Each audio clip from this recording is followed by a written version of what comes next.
at the heart of the green agenda, and that it's actually, in a sense, the spiritual host of the green agenda.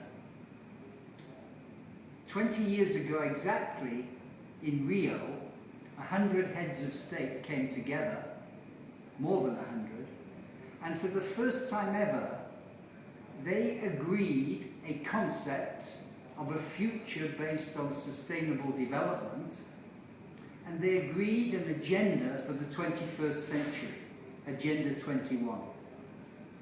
And this was in broad terms an agenda that said, we not only have to extract from the planet what we need, but we have to leave for the next generation.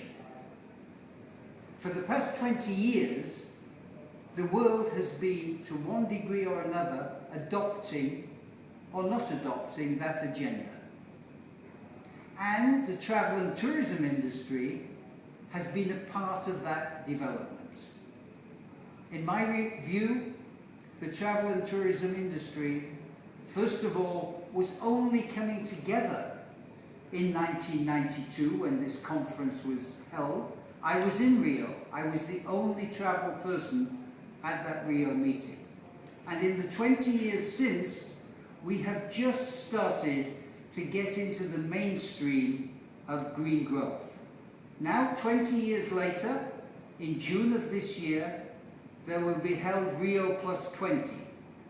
And at Rio Plus 20, 100 heads of government plus will come again. And they will ask the question, what have we done and what do we need to do as we move forward? But it's a very different world now than it was in 1992. When they meet again, they'll have to confront new challenges of poverty, of climate change, and of economies which are running all over the place.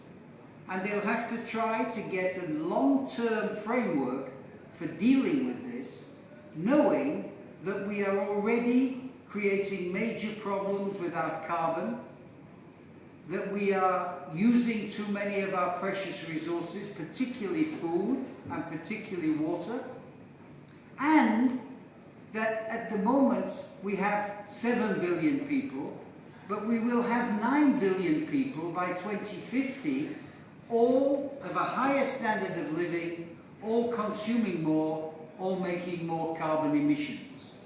So the challenge will be to find a new framework, and that framework is green growth. It means using less oil, less coal, more renewables. It means an inclusionary agenda which brings the poor in. It means doing things from the bottom up rather than the top down. And it means having a vision which in 2050 has a stable global temperature to stop us dying from too much carbon emissions, and at the same time has a life framework which includes all of society. In that framework, there is no other industry than travel and tourism which has a bigger opportunity to play a bigger role. And tomorrow at this conference I shall be talking about what it needs to do, why it needs to do it, and how in doing it the sector itself can come of age as a mainstream sector in our modern society. It started here in Brazil and it's going to continue here in Brazil.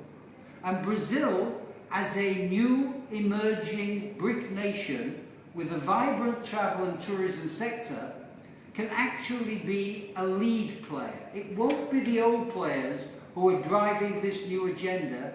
It will be the new players, and it won't be my generation. It will be the next generation, the youth of Brazil, who will take a global leadership position in that.